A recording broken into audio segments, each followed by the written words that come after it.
In this video, I'm going to explain what we call the 6 fundamentals of business. Now, I don't care what type of business we're talking about. It could be a Fortune 500 company. It could be a series of franchises. It could be a little cart down at the swap sale that you've set up. All businesses require the same fundamental things to be at work.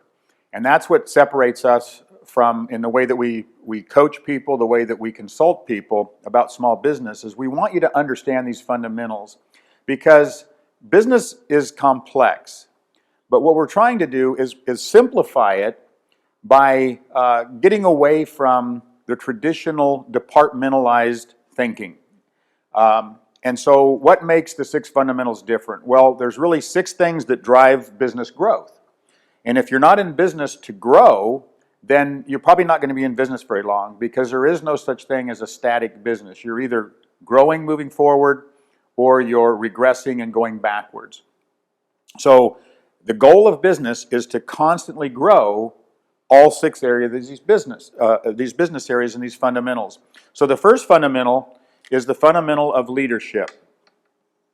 Now, others might refer to that in small business as small business management. It's really the same thing. We're using the word leadership because really, as a small business owner, starting a business or growing an established business, you really need to lead your business into the future. You need to decide in advance, what do I want this business to become? How do I want it to improve? What areas need to improve? What are our goals? And then you lead by setting a course and then implementing these different areas and improving each of these areas to achieve your goals. So leadership is critically important. That has to do with, again, planning. It has to do with strategy. It has to do with who you surround yourself with, the type of talent that you attract, the business culture that you're going to create that will hopefully let people know what you're all about, and create a work environment where everybody's motivated to want to be a part of it. The next area here is to do with customers. You might say it's marketing, you might say it's advertising, it's promotion, it's sales, it's all of those things, but we want to keep it real simple. Basically, when it comes to customers, there's 3 things that you need to understand that are important to growing your business. You need to know how to attract enough of the right type of customers, and you need to know how to convert those prospective customers into paying customers. And then the third area is to keep as many of those customers coming back as possible and hopefully buying more and referring you to more people.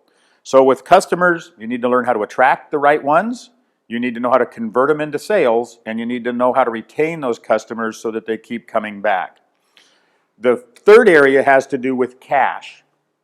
And again, keeping this real simple, you need to have cash, because if you've ever talked to anybody who's ever been in business or people who teach about business, they'll say cash is king.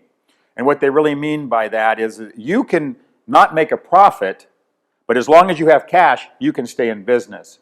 And that's more something we'll cover in a future course. But just for the idea, you cannot stay in business without cash. So the way you bring cash into the business is that you either do it by making an investment, or other people make investments into your business.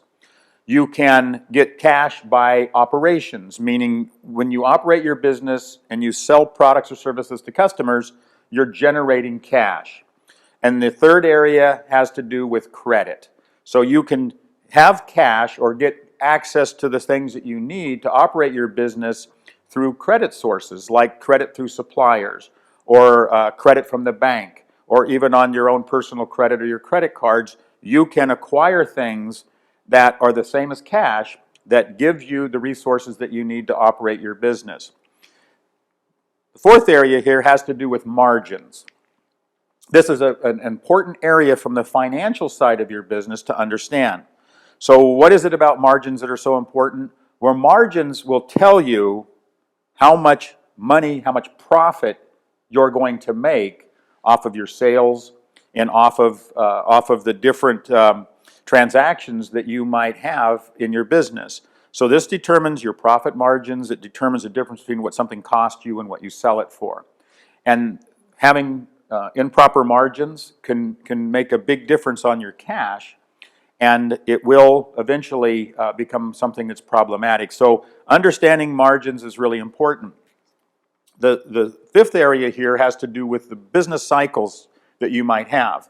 Now, you don't hear a lot of this taught in business schools. You don't hear a lot of this even taught in conventional conversations about business. But there's so much wisdom and understanding the cycles in business that you're going to be able to gain and understand, so that you have a finger on the pulse all the time of what's going on in your business, and you can anticipate things better. And you, again, through creating business acumen, which the 6 fundamentals really are business acumen. When you understand all these things and how they interrelate to each other, you really, at that point, understand business acumen.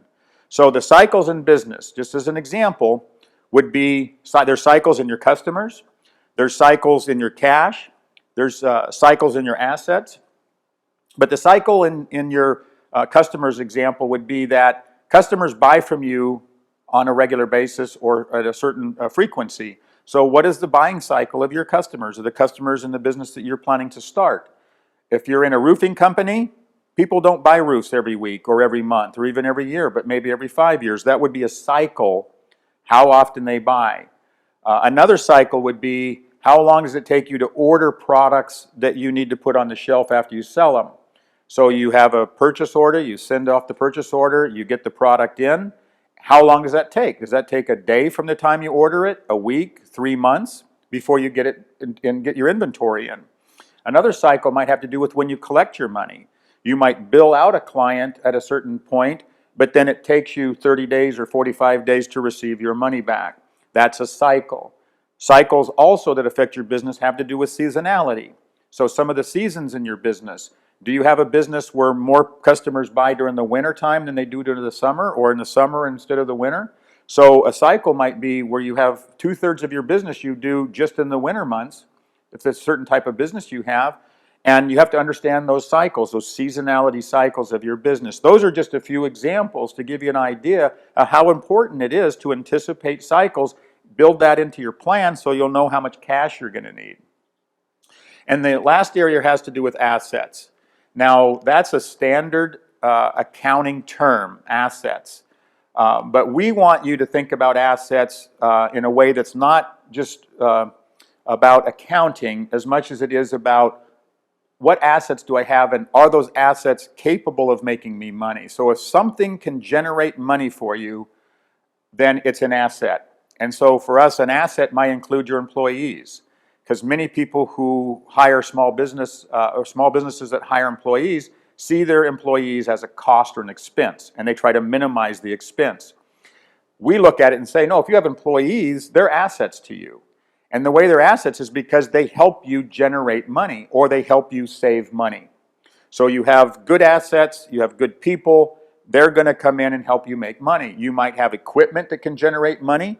You might have a certain amount of other money that you can invest in the right things.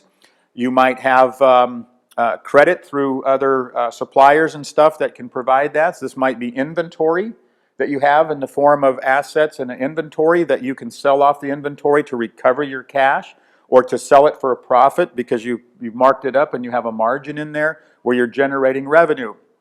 So understanding how assets work, understanding your role as a leader, understanding how important it is to know how to get customers, how to sell customers, how to keep them coming back, knowing how to manage the cash in your business, knowing how to mark up your sales and your costs and your sales price effectively, and then understanding the cycles in your business. If you can learn those fundamentals, and those are the things we want to teach you, then you know every day that my job as a business owner and leader is to get up and figure out, how do I grow in my leadership? How do I out and grow up my customers and serve more customers and do a better job at it? How do I increase my cash? How do I go out and increase my margins so I'm making more profit per sale while still providing high value? How do I go out and reduce some cycles so that I get my money faster, or I get my product faster, or improve a cycle? How many I'll get my customers to come in more often? Those would be things that you would want to do, is improve the cycles or decrease or increase the cycles depending on the impact that has on your business. And also, how do I grow my assets? How do I have more things that I've accumulated or I've acquired that help me make more money? And so as a small business owner, if you understand these, you have business acumen. You can make a decision quickly because I know if I'm not getting the results I want in one area of my business, I know how to look at it and fix it. And that's the important part of business acumen, is having keen insight to know what area of my business do I want to improve, and then knowing what you need to do to improve it, because every decision that's made in a small business is going to affect the other areas.